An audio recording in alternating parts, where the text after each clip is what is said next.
Olá! Nesse vídeo aqui eu vou contar para vocês um pouquinho da minha história, do começo, mas não com a intenção de expor alguém. Mas sabe quando você escuta a história de alguém e você se identifica e você, meu Deus, isso acontece comigo também? Nesse momento é quando começa a sua cura. Você se identifica com a história de outra pessoa e nesse momento exatamente o que você está passando na sua vida, e aí a sua cura acontece porque você começa a ver que existe solução. Se aconteceu com alguém, essa pessoa conseguiu sair desse lugar, pode acontecer comigo. E o começo foi o seguinte: meus pais biológicos não tinham condições nenhuma, eles eram muito pobres. Então eu sou a caçula de 8 irmãos e eles decidiram me dar para adoção. E eles não queriam que eu vivesse o que eles viviam, a miséria que eles viviam, e eles não podiam me dar estudo, não podiam me dar saúde, não podiam me dar nada, entre aspas. E então eles me deram para uma família que buscava uma criança para poder adotar. E foi assim que eu vim parar nessa família, onde eu fui criada desde quando eu nasci, de recém-nascido.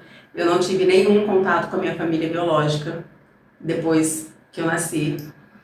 E então eu fui criada com essa família e eu realmente tive de tudo de material. Escola, saúde, viagens,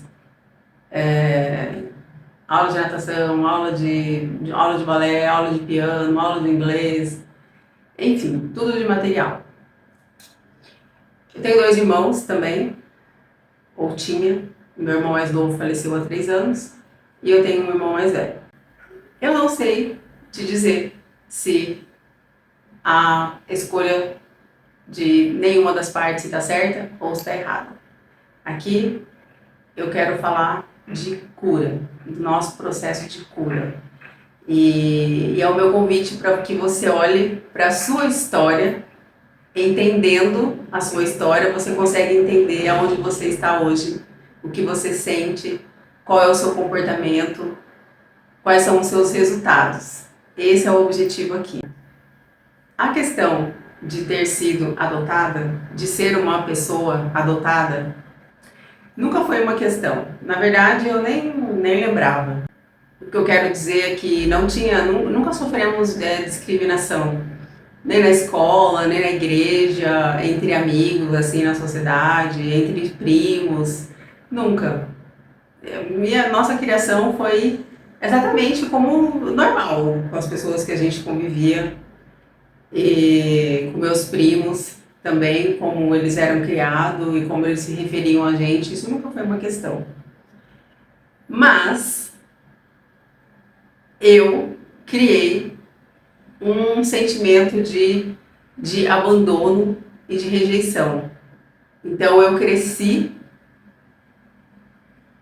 achando que eu tinha sido rejeitada e que eu tinha sido abandonada. E isso fez uma confusão danada na minha cabeça. Esse conflito que eu sentia, ele gerava um vazio, uma tristeza, mas era uma tristeza, não era depressão, mas era uma tristeza. E como um mecanismo de defesa, eu me tornei uma pessoa muito brincalhona, muito positiva, uhul, vai dar certo, eu sou bastante good vibe. Mas por dentro eu tinha um vazio, um buraco enorme. Não é solidão, mas eu me sentia sozinha de ter com quem conversar e eu também não entendia, as coisas não faziam muito sentido, porque eu tinha de tudo material, tive sempre do bom, do melhor. E mesmo assim eu ainda me sentia triste, me sentia sozinha. Pois bem, os anos se passaram, essa confusão me acompanhou a minha vida inteira. E aos 18 anos eu perdi meu pai. Meu pai foi assassinado e ele também era alcoólatra. Então as coisas eram bastante conturbadas ali dentro de casa. E era uma família que não tinha muito diálogo. Então as coisas não eram muito explicadas. O meu pai, ele sempre trabalhou muito, então ele era, de certa forma, um pai ausente. Não era um pai que a gente sentava e trocava ideia. Eu não tenho o que te falar assim, isso daqui foi eu aprendi com meu pai, o que meu pai me ensinou isso. O que eu aprendi com ele, que tem muita coisa legal assim que eu aprendi com ele, foi com a convivência que eu tive, foi o que eu vivi com ele. Depois da perda do meu pai, eu sempre tive vontade de ir estudar fora, fazer faculdade em outro estado, fazer intercâmbio, ir embora para outro país. Eu sempre tive essa vontade. A gente sempre viajou muito, né, a família.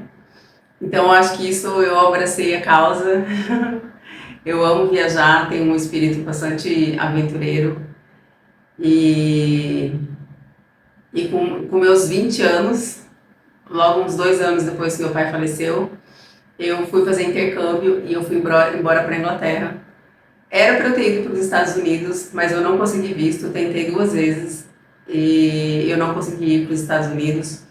E para não perder o visto, para não perder o visto não, para não perder a escola e a passagem, a escola me aconselhou ir para outro país. A moça falou assim, por que você não vai para a Inglaterra, ela não precisa de visto?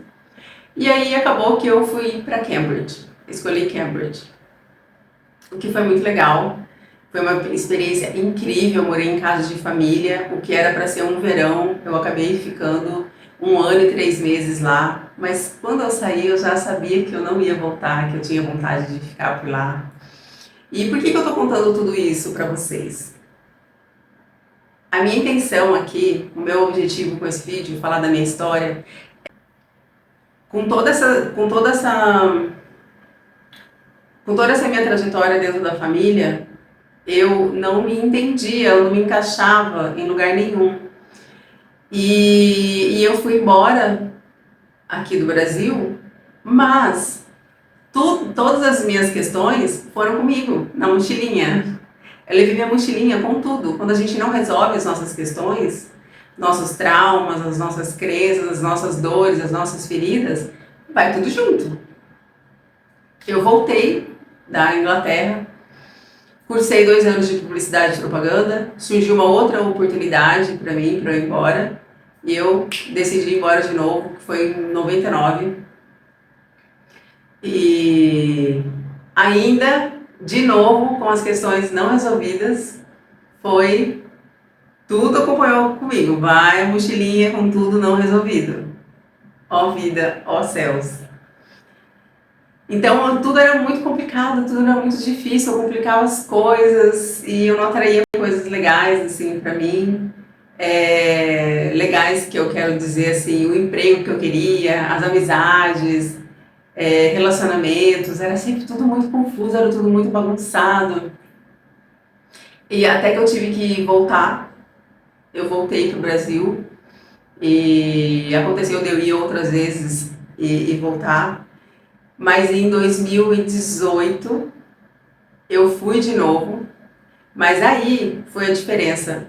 Quando foi em 2018 que eu voltei de novo para a Inglaterra, que eu tinha tido um despertar para mim, escutando uma palestra de um maravilhoso Gasparetto. Nessa palestra ele falou assim: pois agora eu vou apresentar você para você. Eu achei tão estranho aquilo, mas fez todo sentido. E ele falou: ainda vou te dizer mais. Você mora aí dentro sozinha. Aquilo aí bugou a minha cabeça, mas foi assim o começo de tudo. E eu tava vivendo assim um caos quando eu voltei sozinha, morando no apartamento. Um apartamento também que foi de herança. Eu tinha carro, eu tinha dinheiro no banco, mas foi a época mais bosta da minha vida.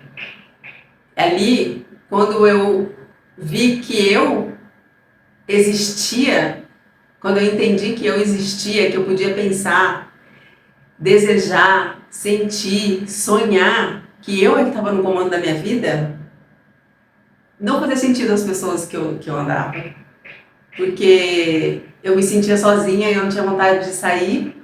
E aquelas pessoas, eu não tinha o direito de falar a palavra triste ou depressão, porque eu ia estar querendo aparecer, ai, porque ela tem tudo, porque ela tem tudo. Gente, como você se sente por dentro não tem nada a ver, você pode morar em qualquer lugar que seja, na favela ou em Alphaville. O que conta é como você se sente com você. E eu sei do que eu estou falando. Pois bem, durante a pandemia, um pouco antes, eu descobri sobre o narcisismo e assim tudo fez muito sentido. Eu entendi como é que tudo isso funcionava e eu também entendi que eu precisava exatamente dessa família para eu poder fortalecer o que eu precisava. Eu já era uma pessoa que eu precisava aprender a me amar, aprender a me valorizar, a me respeitar e entender que a minha motivação, o meu incentivo, o meu apoio tem que vir de mim primeiro. Que as pessoas vão me amar, me incentivar, me apoiar, porque eu já me apoio. Eu precisava dessas pessoas, é uma lei universal, a lei do espelho, eu precisava dessas pessoas para eu poder me resgatar, para eu poder me enxergar. Aquilo que eu sentia falta era eu mesma que tinha que me dar. Eu sei que é muito confuso, é meio assim surreal escutar isso que eu estou falando, mas é esse aí o caminho. Eu aprendi muito dentro do workshop que eu fiz da Tariana e é essa mensagem que eu quero passar, te contando um pouco da minha história, que você não está sozinha, tem solução, acredita, o foco tem que ser você. Enquanto o foco era no que aconteceu comigo, meu passado, porque tal pessoa fez isso, tal pessoa fez aquilo, meu pai, minha mãe, meu irmão, nada foi pra frente. As coisas só começaram a acontecer quando eu passei a ser a pessoa mais importante da minha vida, quando eu passei a ser minha própria mãe, passei a produzir o que eu precisava, me apoiar, ser minha fã, me incentivar, me valorizar e elevar a minha autoestima, me estimar, porque aí eu vou atrair pessoas que também se valorizam, que porque elas se valorizam, elas conseguem ver valor em mim, entende? É assim que funciona, você atrai semelhante, é isso que eu queria dizer, semelhante atrai semelhante. Então é esse o motivo que eu estou trazendo a minha história, contando um pouco da minha história, para te convidar a, se você vive num ambiente tóxico, se você vem de uma família, de um sistema familiar narcisista, que você passe a olhar para você. Muda as coisas aqui dentro, que eu tenho certeza que vai começar a fazer a diferença. Muda dentro que muda fora. Ah, tô cansada de ouvir falar isso, mas acontece que é assim que funciona. Me conta aqui nos comentários se você já viveu alguma situação parecida, se você se identificou com alguma parte da minha história. E a gente se vê no próximo vídeo. Um grande beijo e tchau!